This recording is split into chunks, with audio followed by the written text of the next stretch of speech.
Please, silent. Estamos de vuelta, vamos a continuar. Quería como hoy hablar un poco más, lamentablemente motivado pues a los conflictos, los problemas que hemos tenido con Internet. Esta será ya la última parte de lo que hablamos con respecto al tema. Y quiero hacer mención de que las palabras del Señor Jesús con respecto al pueblo hebreo, amados hermanos.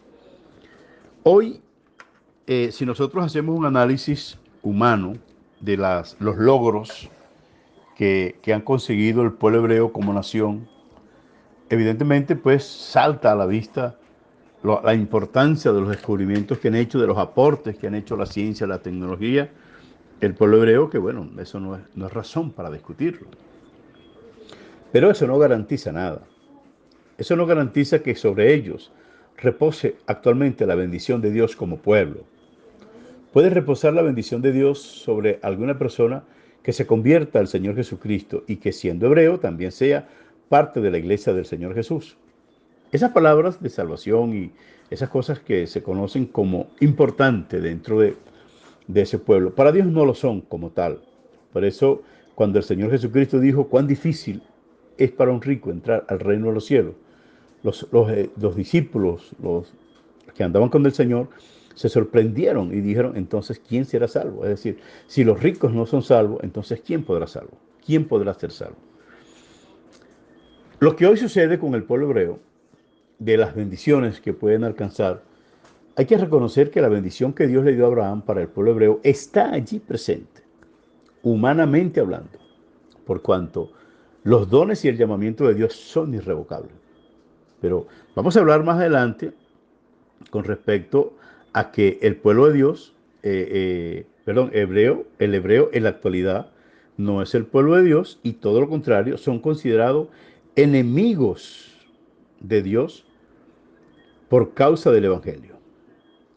Eso tal vez no se entienda de la forma como se debe entender, pero eso está allí, eso está allí, como lo dice el apóstol Pablo en el libro de Romanos, capítulo 11.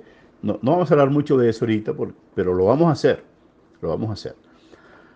El tema que quiero tocar con respecto a lo que sucede entre José y Rubén es que ese conflicto que se está teniendo de la mujer samaritana con el Señor Jesucristo me hace recordar algunas cosas que he visto, ¿no?, en algunas películas. En una oportunidad vi una película llamada Apocalipto o Apocalipsis, dirigida por Mel Gibson, cuando hablaba pues de los conflictos que había entre las tribus mexicanas, sobre todo, creo que eran las mayas que abrían el corazón, o los aztecas, no recuerdo cuál de esas tribus, le sacaban el corazón a la gente, los que iban a la guerra, los que perdían, se los llevaban como prisioneros, pero era con la intención de sacrificarlo a sus dioses. Y ya cuando uno de los muchachos, de los protagonistas, me supongo, se pudo escapar de ese cerco de sus captores y luchaban, los perseguían, él mataba a algunos de sus enemigos, los seguían persiguiendo y ya en un momento dado, cuando llegan a la orilla de una playa y cuando están a punto de matarse entre ellos o de matar a uno de ellos, no recuerdo bien en la trama, aparecen las naves de Cristóbal Colón. Es decir, apareció un enemigo en común. Eso me llama la atención hoy cuando hablo con respecto al conflicto que podía haber entre los judíos y los samaritanos, cuando ellos están discutiendo, están peleando, los hijos de José y los hijos de Judá están peleando, ¿quién tiene el derecho a adorar? ¿Quién tiene el derecho a las leyes? ¿Quién tiene derecho a reinar? ¿Dónde se debe adorar? ¿En Jerusalén o en Samaria? ¿Son ustedes o somos nosotros? Cristo, después de hacer una explicación, le dice a la mujer de Samaria, de todas maneras, ni ustedes ni los judíos, ninguno ha adorado al Padre en espíritu y en verdad. Por tal razón, Dios ha buscado verdaderos adoradores. El concepto que tiene el Señor Jesucristo del pueblo judío de hace 2000 años, y yo creo que debería ser el mismo concepto hoy, aunque agravada la causa, porque los judíos hoy son peores que los que eran hace 2000 años. Si el Señor Jesucristo viniese en este tiempo, como en el tiempo cuando vino a este mundo, ellos lo mataran igual, igual lo mataran, porque eso está en su corazón, eso está en su mente. El Señor Jesús dice que le dice a los judíos, y en el capítulo 23 que leímos hace rato, pero en el versículo 27 hay una palabra muy importante y dice así: hay de vosotros, escribas y fariseos hipócritas, porque sois semejantes a sepulcros blanqueados, que por fuera a la verdad se muestran hermosos, mas por dentro están llenos de huesos de muertos y de toda inmundicia. Este es el versículo 27. Luego pasa el versículo 28 y en el 29 dice: hay de vosotros, escribas y fariseos hipócritas, porque edifican los sepulcros de los profetas y adornan los monumentos de los justos, pero ustedes llenan la medida de sus padres. Es decir, sus padres mataron a los profetas y ustedes adornan su sepulcro. Ustedes llenan la medida de sus padres. Hablando de este tema, hablando de este punto del concepto que el Señor tiene de los judíos, le dice: este pueblo de labio me honra, pero su corazón está lejos de mí, y por esta causa voy a sacar la adoración de este pueblo. Aquí la mantuve en tanto se manifestara el pueblo que me adoraría en espíritu y en verdad. Ese pueblo que adoraría al Señor en espíritu y en verdad era aquel pueblo que estaba por nacer. Un pueblo que estaba por nacer, como dice el libro de los Salmos, y que ese pueblo cantaría las alabanzas del Señor. Eso es importante, amados hermanos, que se pueda entender que había un pueblo que estaba por nacer y que en ese momento todavía no se había manifestado. En el Salmo 102, versículo 18, dice la Biblia: se escribirá esto para la generación venidera. Perdón, 102, 18, sí. Se escribirá esto para la generación venidera, y el pueblo que está por nacer alabará al Señor. El pueblo que está por nacer alabará a Dios. Entonces no, estamos acá en un punto donde Jesús llama a los escribas y a los fariseos hipócritas y dice: ustedes son semejantes a sepulcros blanqueados, que por fuera se ven muy bien, se ven muy bonitos, se muestran hermosos, mas por dentro están llenos de huesos, de muertos y de toda inmundicia. Hoy los judíos actualmente, delante del mundo, externamente hablando, se muestran como lo mejor y pareciera que fuera lo mejor, pero por dentro están llenos de rapacidad. Ellos no han cambiado. En 2000 años, ellos no han cambiado, porque si hubiesen cambiado, buscarían al Señor de gloria. Ese asunto de que Dios de ambos pueblos ha hecho un solo pueblo, ciertamente es así, pero fue que sacó de un pueblo y sacó, es decir, sacó del pueblo judío y sacó del pueblo gentil y formó la iglesia. Pero no es que ahora quedó un solo pueblo, no, al revés, ahora quedaron tres pueblos, porque quedó el pueblo judío que sigue siendo judío sin Dios, sin la iglesia, sin Jesucristo.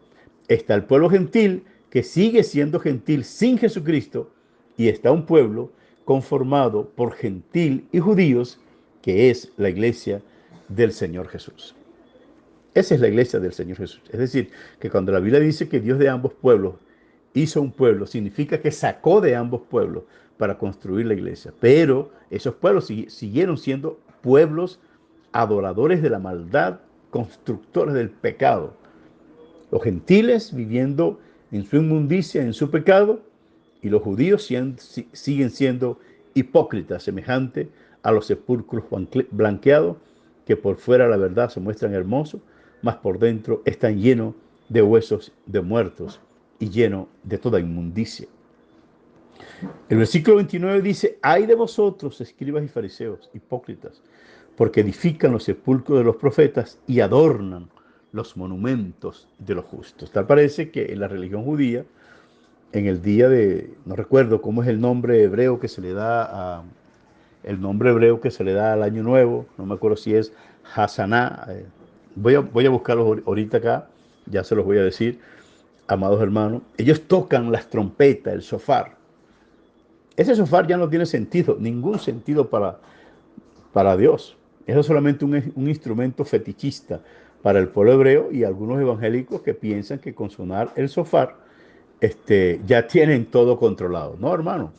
Esa gente siempre han seguido sonando el shofar y mataron a Jesucristo y sonaron el shofar y hicieron cualquier clase de mal y siguieron sonando el shofar, pero ese shofar ya dejó de sonar verdaderamente para Dios y la Biblia habla de una final trompeta. A la final trompeta, cuando venga el Señor Jesucristo a levantar su pueblo. Lo que les estaba diciendo del año nuevo se llama Rosh Hashanah.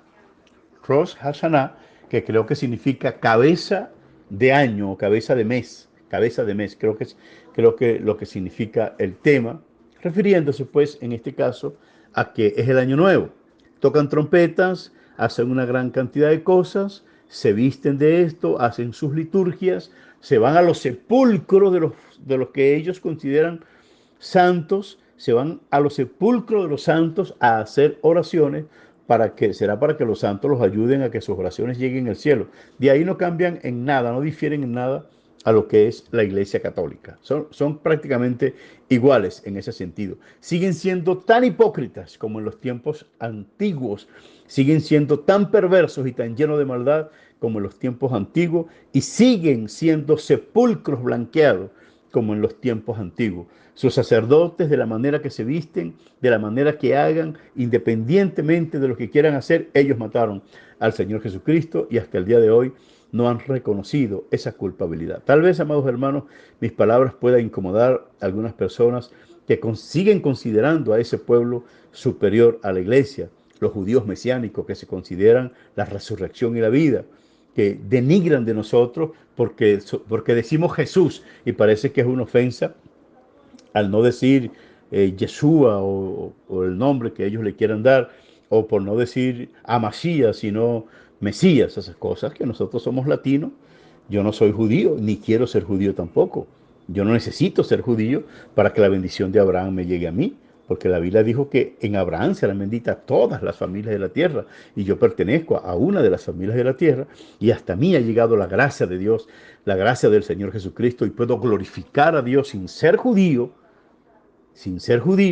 y sin tener ninguna marca en mi cuerpo que me identifique como judío, pero soy cristiano, amo a Dios y pertenezco al cuerpo del Señor Jesucristo. Así cada uno de los hermanos que viven de esa manera, por cuanto Dios sacó la adoración del pueblo hebreo y dice la Biblia que la entregó a los verdaderos adoradores, a los que adoran en espíritu y en verdad. Sería una pretensión muy grande, pues, de mi parte, una jactancia mía, tal vez, en este caso, poder decir cosas distintas, ¿no? De las que se deben decir, eh, de que yo pueda ser un verdadero adorador o algo por el estilo, pero soy cristiano evangélico. Amo a Dios, temo a Dios y creo pues que puedo adorar a Dios en espíritu y en verdad y pido a Dios que me ayude a adorarlo en espíritu y en verdad. De manera pues, amado hermano, que cuando nosotros analizamos la verdad de la Escritura, nos damos cuenta que los judíos que se consideran lo mejor de este mundo, ciertamente tienen bendiciones, pero eso no es algo que pueda asustar o conmover a un cristiano que conozca la palabra del Señor. Hay mundanos, homosexuales, que han logrado grandes cosas, como fue en este caso Alejandro Magno, o pudiéramos hablar de Sócrates, de Platón, grandes filósofos que dejaron unas grandes enseñanzas para el mundo, pero eran homosexuales, estaban en contra de la palabra de Dios, hombres muy grandes e inteligentes que marcaron la pauta en este mundo, pero hicieron lo mal, alejados de Dios, aborrecedores de Dios, De manera pues que hoy los judíos, con esta gran cantidad de tecnología que puedan tener, pero aborrecen al Señor Jesucristo.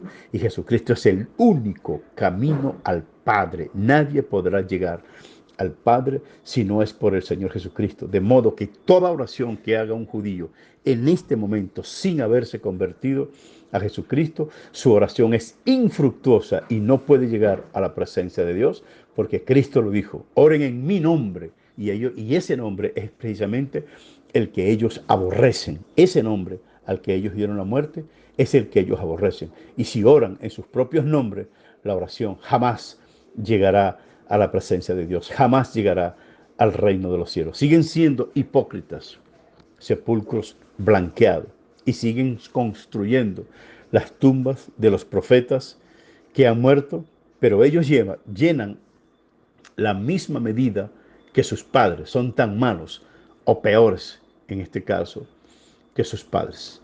Entonces, cuando nosotros analizamos lo que acontece con los hijos de Judá, con los hijos de José, con los hijos de Leví, con los hijos de Rubén, entendemos que surgió un pueblo que no es hijo de Leví, no es hijo de, de Judá, no es hijo de Rubén, no es hijo de José, pero somos hijos de Abraham, en el sentido de que Abraham era de la fe y nosotros también vivimos por fe.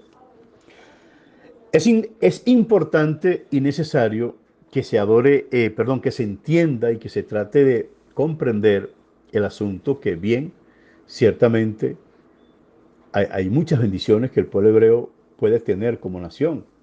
Repito, los dones y el llamamiento de Dios son irrevocables. Y lo que Dios le dio a ellos, pero no solamente le ha dado a ellos. Lo que pasa es que la gente solamente ve hacia allá. Pero Dios le ha dado muchas cosas a los rusos, le ha dado muchas cosas a los chinos, que ahora quieren dominar el mundo y van a dominar el mundo. Le ha dado muchas cosas a los alemanes, que se levantaron en contra del pueblo judío y lamentablemente pues hicieron esa masacre que se hizo allá en la Segunda Guerra Mundial. A los norteamericanos, a los japoneses. Le ha dado una gran cantidad de cosas a los mismos árabes, que tantas cosas que aprendieron en el principio, a los sumerios, a los egipcios, a los babilonios. No son solamente los judíos los que han tenido cosas importantes. Sí es verdad que tienen muchas cosas importantes, pero hay muchos pueblos que tienen cosas importantes. Pero ¿a qué atribuimos esto? Bueno, lo que dice la palabra: de su gracia, de su plenitud, todos hemos recibido, y gracia sobre gracia. No debemos asombrarnos de las cosas que pueden hacer los judíos. El anticristo hará cosas que hipnotizará el mundo, pasmará el mundo. Y de paso, según mi criterio y la forma de ver la escatología, el anticristo también es judío. Un judío que aborrece a Dios y que aborrece toda esa gran cantidad de cosas que nosotros amamos porque queremos servir al Señor Jesucristo. De manera pues, amados hermanos, que ya llegando al término de este asunto, por lo menos para el día de hoy, quisiera concluir con estas palabras. Dios sacó la adoración del pueblo hebreo. Eso no significa que en el pueblo hebreo no se pueda adorar a Dios. Pueden hacerlo, pero si no lo hacen bajo el concepto de la gracia del Nuevo Testamento, y si no lo hacen en el nombre del Señor Jesucristo, esa adoración es infructuosa, porque no es una adoración en espíritu y en verdad. Toda oración que quiera ser conducida a Dios, toda adoración que se pueda ser conducida a Dios, tiene que ser conforme a los lineamientos dados por el Señor Jesucristo. Perdón, tiene que ser conforme a la verdad de la gracia.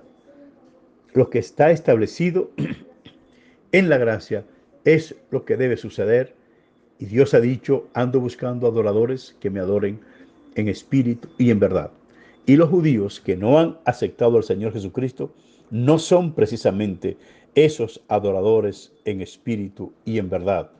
Ellos, todo lo contrario, de labios siguen adorando al Señor, pero su corazón está lejos de Dios, está lejos del Señor Jesucristo. Hoy, en muchos lugares, se enseña a conducir a la iglesia a convertirse al judaísmo. Cristo dijo: permanezcan en mí, permanezcan en mí para que yo pueda permanecer en ustedes. No necesitamos ser judíos, no necesitamos ser judíos mesiánicos. Necesitamos ser adoradores de Dios en espíritu y en verdad. Y la única manera de conseguirlo y alcanzarlo es a través por la liberación y la libertad que nos ha dado el Espíritu Santo, por cuanto somos la iglesia del Señor Jesús y somos el pueblo del Señor Jesucristo. Amados hermanos, que Dios les bendiga, que Dios les guarde.